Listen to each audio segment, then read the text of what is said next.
దేవునికి స్తోత్రం. హల్లెలూయా.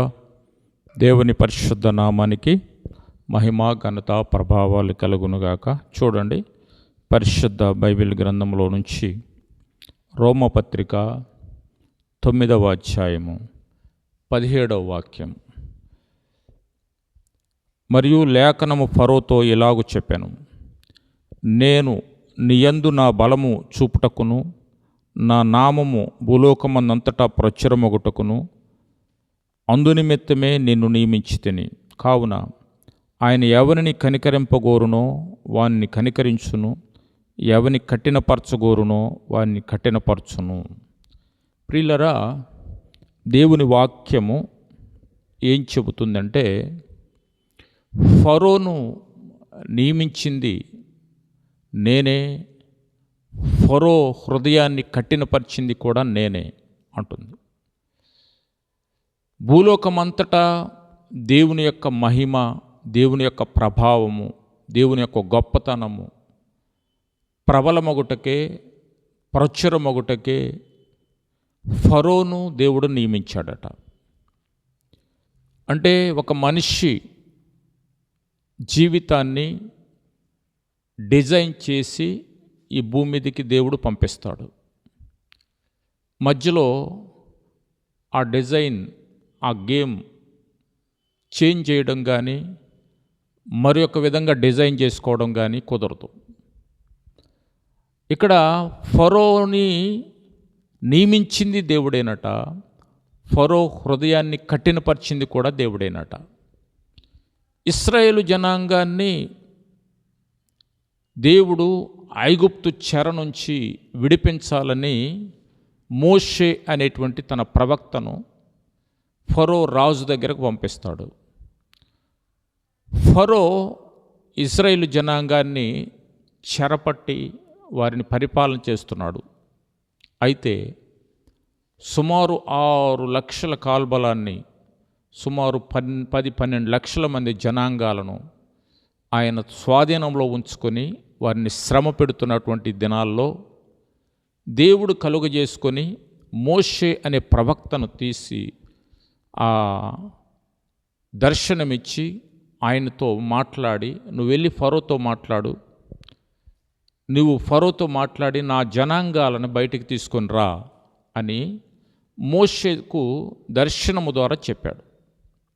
దర్శనము ద్వారా మాట్లాడి దేవుడు మోషేను పంపిస్తే, మోషే వెళ్ళి ఫరోతో అంటున్నాడు, నా దేవుడు నా ప్రజలందరినీ బయటికి తీసుకువెళ్ళి 3 దినాలు అక్కడ 3 దినాల ప్రయాణం అంత దూరం వెళ్ళి అక్కడ దేవుణ్ణి ఆరాధన చేయాలని దేవుడు సంకల్పించాడు, పంపించమంటున్నాడంటే, యెహోవా ఎవరో నాకు తెలియదు, నీ దేవుడు ఎవరో నాకు తెలియదు, నేను పంపించను, నా సేవ నుంచి, నన్ను సేవించే దానిలో నుంచి మిమ్మల్ని ఎవరిని కూడా బయటికి పంపించను అని తాను అన్నట్టుగా చూస్తాం.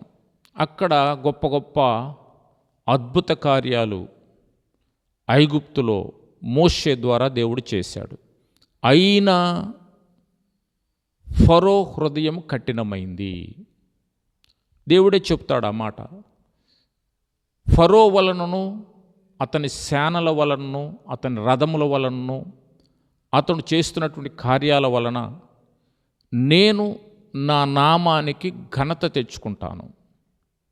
ఫరో హృదయాన్ని కఠినపరిచింది నేనే, ఫరో నియమించింది కూడా నేనే అని చాలా స్పష్టంగా ఇక్కడ దేవుడు మాట్లాడుతూ ఉన్నాడు.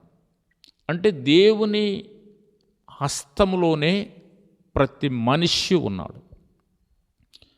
దేవుడు డిజైన్ చేసి ఈ భూమి మీదకి ఈ విధంగా నీ జీవితం ఉంటుంది, ఈ విధంగా నీ గేమ్ ఉంటుంది, ఈ విధంగా నీ పరుగు ఉంటుంది, ఈ విధంగా నువ్వు ఆశీర్వదించబడతావు, ఈ విధంగా నువ్వు దీవించబడతావు, ఈ ఫీల్డ్లో నువ్వు వర్ధిల్లుతావు అని దేవుడు డిజైన్ చేసి ముందుగానే మన లైఫ్ని భూమి మీదకి పంపించాడు.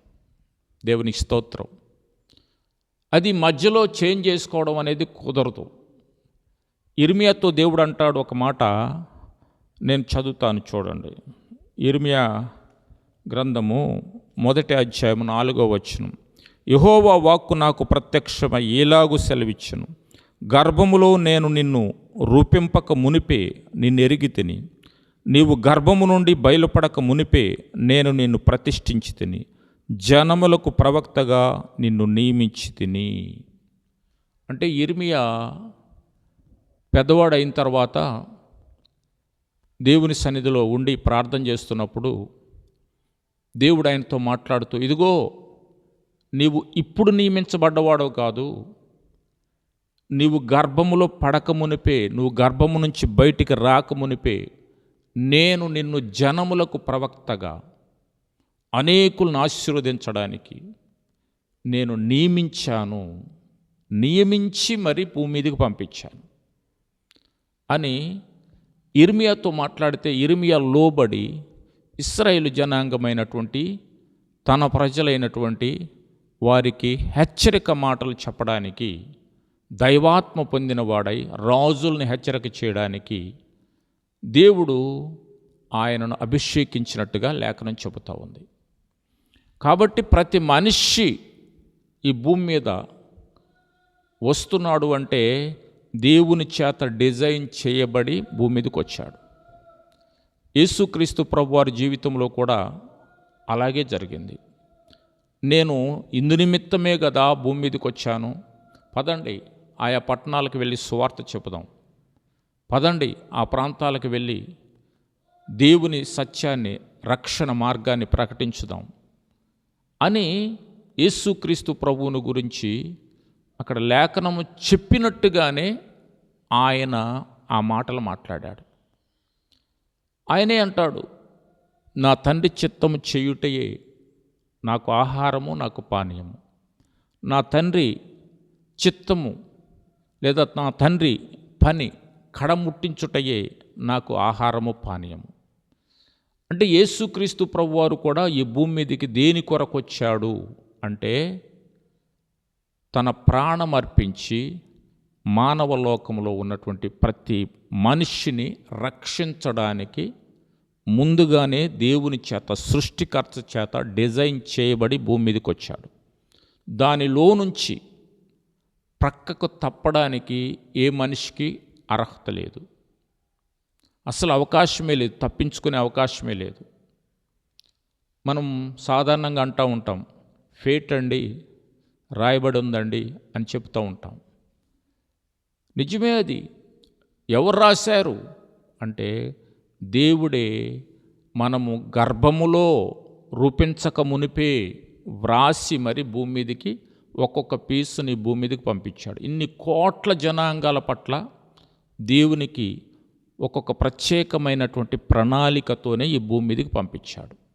మధ్యలో చేంజ్ చేసుకోవడం అనేది కుదరదు, ఎందుకంటే దేవుని ప్రణాళిక అలాగ జరగాల్సిందే. కనుక ఇక్కడ దేవుని వాక్యము ఒక మాట చెబుతూ ఉంది, జనములకు ప్రవక్తగా నిన్ను నియమించాను అన్నాడు యిర్మీయాతో దేవుడు. కాబట్టి నీవు నేను కూడా దేవుని చేత ఒక ప్రత్యేకమైనటువంటి పని కొరకు ఈ భూమి మీదకి వచ్చాం. మనం అనుకుంటున్నట్టుగా సువార్త ప్రకటిస్తే అందరూ రక్షించబడతారు, అంతటా అందరూ మారు మనస్సు పొందిన తర్వాత దేవుని యేసుక్రీస్తు ప్రభువు రాకడ భూమి మీదకి వచ్చుద్ది అని మనము చాలా ఆసక్తిగా సువార్త ప్రకటిస్తున్నాం, మంచిది. కానీ చాలామంది ఉగ్రతాపాత్రమైన ఘట్టములుగా ఈ భూమి మీదకి వచ్చారు అని లేఖనం చెబుతా ఉంది. చూడండి, రోమపత్రిక 9వ అధ్యాయంలో ఒక మాట, ఒక ముద్దలో నుండియే ఒక ఘటము ఘనతకును మరి ఒకటి ఘనతహీనతకును చేయుటకు మంటి మీద కుమ్మరివానికి అధికారం లేదా? అలాగు దేవుడు తన ఉగ్రతను అగపరచుటకును తన ప్రభావమును చూపుటకును హెచ్చయించిన వాడై నాశనమునకు సిద్ధపడి ఉగతాపాత్రమైన ఘట్టములను ఆయన బహుదీర్ఘశాంతముతో సహించిన నేమి మరియు మహిమ పొందుటకు ఆయన ముందుగా సిద్ధపరిచిన కరుణాపాత్ర ఘటముల ఎడల, అనగా యూదుల్లో నుండి మాత్రముగాక అన్యజనముల్లో నుండి ఆయన పిలిచిన మన ఎడల తన మహిమైశ్వర్యము కనబరచవలనని ఉన్ననేమి. అంటే భూమి మీద ప్రతి మనిషి పట్ల దేవుని యొక్క ప్రణాళిక ఉంది. అయితే ఉగ్రతాపాత్రమైన ఘట్టములుగా కూడా భూమి మీదకి వచ్చిన వాళ్ళు ఉన్నారు. దానికి ఒక్కటే ఉదాహరణ, యేసుక్రీస్తు ప్రభువారితో ఉన్నటువంటి శిష్యుడు ఇస్కరియోతు యూదా. అదేవిధంగా ఇంకా 11 మంది శిష్యులు ఉన్నారు. అందరూ ప్రభుతో తిరిగారు, అందరూ ప్రభుతో కలిసి తిన్నారు, గొప్ప గొప్ప అద్భుతాలు చూశారు, గొప్ప గొప్ప పరిచర్య చేశారు. కానీ యోధా తప్పిపోయాడు. ఉగ్రతాపాత్రమైన ఘటముగానే ఈ భూమి మీదకి వచ్చాడు. యేసుక్రీస్తు ప్రభువారిని ముద్దు పెట్టుకొని అప్పగించాడు, శత్రువులకు అప్పగించాడు. అది లేఖనములో చాలా స్పష్టంగా వ్రాయబడ్డది. వాని ఇల్లు పాడైపోవును, వాని ఉద్యోగమును వేరొకటి తీసుకొనును. ఈ విధంగా ఆయన గురించినటువంటి ప్రవచనాలు ముందుగానే ప్రవచించి ఆ మనిషిని దేవుడు భూమి మీదకి పంపించాడు. కనుక మహిమపరచుటకు, మహిమ పొందడానికి కొన్ని పాత్రలను, విధేయత కలిగినటువంటి పాత్రలను నమ్మేటువంటి వారిని ఈ భూమి మీదకి పంపించాడట. దేవునికి స్తోత్రం. కాబట్టి సువార్త చెబుతున్న మనం అందరూ రక్షించబడాలని చెబుతున్నాం, మంచిదే. కానీ ఈ ఉగ్రతా పాత్రమైన ఘటములుగా చేయబడ్డవారు విన్నట్టే వింటారు, ప్రభుతో ఉన్నట్టుగానే ఉంటారు, పాటలు పాడుతూనే ఉంటారు, ప్రభువులో కొనసాగుతున్నాం అనుకుంటారు. కానీ ప్రభువుకి హృదయం ఇవ్వరు. ఇస్కరియోతు యోధాలాగా భౌతిక సంబంధమైన జీవిత విధానంలోనే జీవిస్తూ ఉంటారు. ఆఖరికి ప్రభువుని మరలా సిలువ వేసే పరిస్థితికి కూడా వారు దిగదాచుతారు యేసు ప్రభు వారిని. అందుకనే అలాంటి వారు దేని కొరకు సిద్ధపరచబడ్డారంటే ఉగ్రతాపాత్రమైన ఘటాలుగా, అంటే ఉగ్రత కొరకే వారు భూమి మీదకి జన్మించారు. అంటే ఈ భూమి మీద ఉగ్రత పాలవుతారని కాదు నా ఉద్దేశం. దైవికంగా దేవుని వాక్యం ఏమి చెప్తుందంటే అగ్నిలోనికి వెళ్తారు. అగ్నిలోనికి ఈ భూ సంబంధమైనటువంటి జీవన విధానంలో యేసుక్రీస్తు ప్రభువుని నిండు హృదయముతో అంగీకరించకుండా, ఆయన నా కొరకు వచ్చాడు, నా కొరకు మరణించాడు, తిరిగి లేచాడు, ఇదిగో నా పాప శుద్ధి చేశాడు, నేను పరిశుద్ధుణ్ణి, ఆయన కొరకు ఎదురు చూస్తున్నాను అని ఎవరైతే విశ్వాసముతో ఉంటున్నారో వారు మహిమకు ఎన్నిక చేయబడ్డవారు. ఇదంతా నమ్ముతున్నట్టుగానే నమ్మి, విన్నట్టుగానే విని, చెయ్యకుండా నమ్మకుండా ఉన్నటువంటి వారు ఉగ్రత పాలవుతారు. అసలు నమ్మని వారు, అదేవిధంగా నమ్మనట్టుగా ఉండేవారు కూడా ఉగ్రత పాలవుతారు అని లేఖనం చాలా స్పష్టంగా చెబుతుంది. ఇది చేంజ్ చేసుకోవడానికి కుదరదు, ఎందుకంటే వారి హృదయమే అలాగుంది. ఇంకొక ఎగ్జాంపుల్,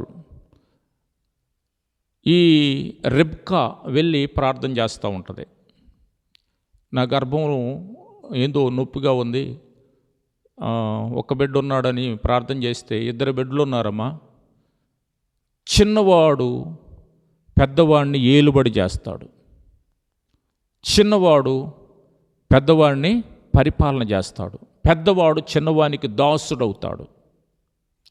పుట్టక మునిపే, ఇంకా వారు పుట్టి మేలైన కీడైన చేయక మునిపే దేవుని యొక్క ప్రణాళిక, దేవుని యొక్క ఉద్దేశం, దేవుని యొక్క ఏమంటారు దాన్ని, విధి వ్రాయబడి భూమి మీదకి వచ్చారు. చెప్పినట్టుగానే యాకోబు ఇశ్రాయేలుగా మారాడు, ఇజ్రాయేల్ జనాంగానికి మూల పితరుడిగా మారాడు. ఏశావు శరీరానుసారిగానే జీవించాడు. నేను చెబుతున్నది ఏంటంటే ఈ భూమి మీద ఏ మనిషి అయినా దేవుని చేత డిజైన్ చేసి ఈ భూమి మీదకి పంపించాడు. డిజైనర్ ఎవరంటే దేవుడు. ఇది మధ్యలో నీ ఫేట్ మార్చుకుందామని ప్రయత్నం చేసినా కానీ మారదు. ఫేట్ మారాలి అంటే ఒకటే యేసుక్రీస్తు ప్రభువు వారి శిలువ దగ్గరకు వస్తే నువ్వు దేని కొరకు పుట్టావు, ఎలా పుట్టావు, ఎందుకు పుట్టావు అనే విషయాలు నీకు స్పష్టంగా క్రొత్త నిబంధన గ్రంథములో అర్థమవుతాయి. దేవునికి స్తోత్రం. కాబట్టి యేసుక్రీస్తు ప్రభువారు కూడా ఈ భూమి మీదకి డిజైన్ చేసి తండ్రి చేత డిజైన్ చేయబడి పంపబడ్డారు. అంటే డిజైనర్ ఎవరంటే, గేమ్ డిజైనర్ ఎవరంటే, నీ జీవిత ఆటకు డిజైనర్ ఎవరంటే దేవుడు, సృష్టికర్త. ఆ సృష్టికర్త నీ గురించి ఏం డిజైన్ చేశాడో, నువ్వు ఏ ఆట ఆడాలని దేవుడు డిజైన్ చేశాడో, ఎంత దూరం నడవాలని, ఎన్ని సంవత్సరాలు ఈ భూమి మీద ఉండాలని, ఎవరి చాటును దాక్కోవాలని దేవుడు డిజైన్ చేసి పంపించాడో అక్కడికి నువ్వు తప్పకుండా వస్తావు. నువ్వు ఈ భూమి మీద బ్రతికున్నంత వరకు కూడా ఇది వెంటాడుతూనే ఉంటుంది.